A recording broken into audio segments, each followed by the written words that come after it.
Bonjour à toutes et à tous. Je devais vous présenter Yves, mais je crois qu'il a déjà été largement présenté ce matin lors de la table ronde. Ce que je peux dire, c'est qu'avec Yves, on s'est rencontrés il y a 4 ans, quand on a commencé à travailler ensemble via USS Cargo et compagnie sur le projet TILT, un projet sur les tiers-lieux de territoire. Il n'y a pas de son.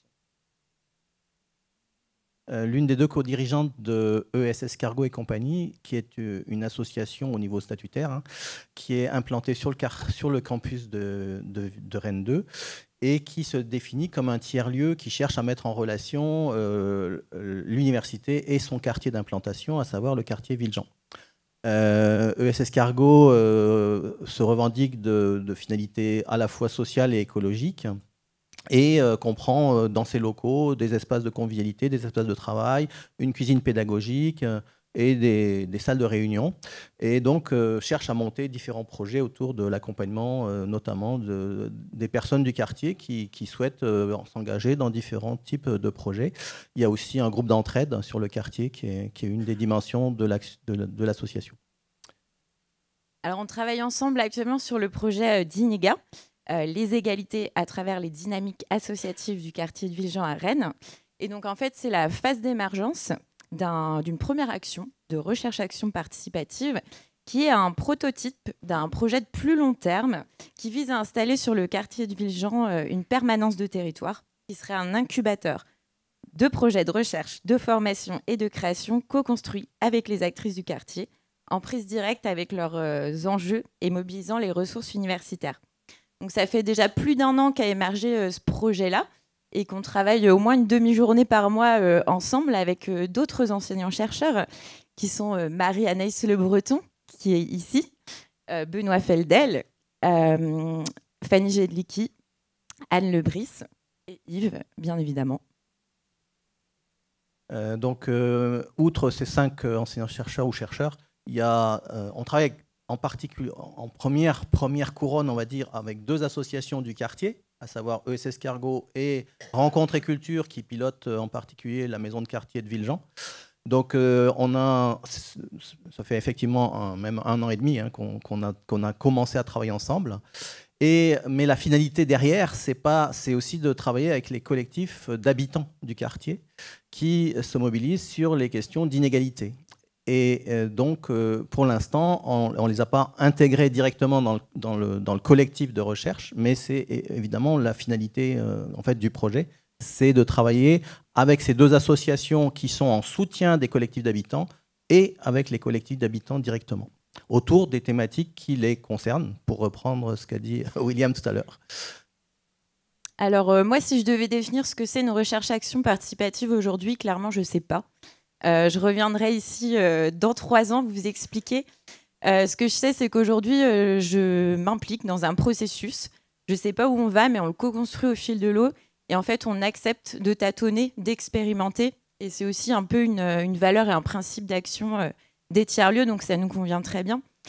Ce qu'on aimerait vous partager aujourd'hui, c'est un peu des facteurs clés de succès de notre travail ensemble à ce stade de l'émergence.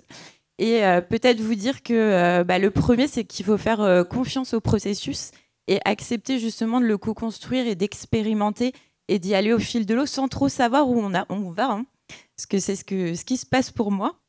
Et le second, c'est vraiment de faire confiance au collectif. Et pour ça, ça passe par énormément de temps d'interconnaissance, beaucoup de café, de longues réunions où des fois on a l'impression de ne pas avancer. Et aussi des échanges plutôt informels, les petites pauses où on va prendre l'air au fil des réunions, les moments où on peut se croiser sur le campus, parce qu'on a cette chance-là de se croiser, ça nourrit énormément ce processus.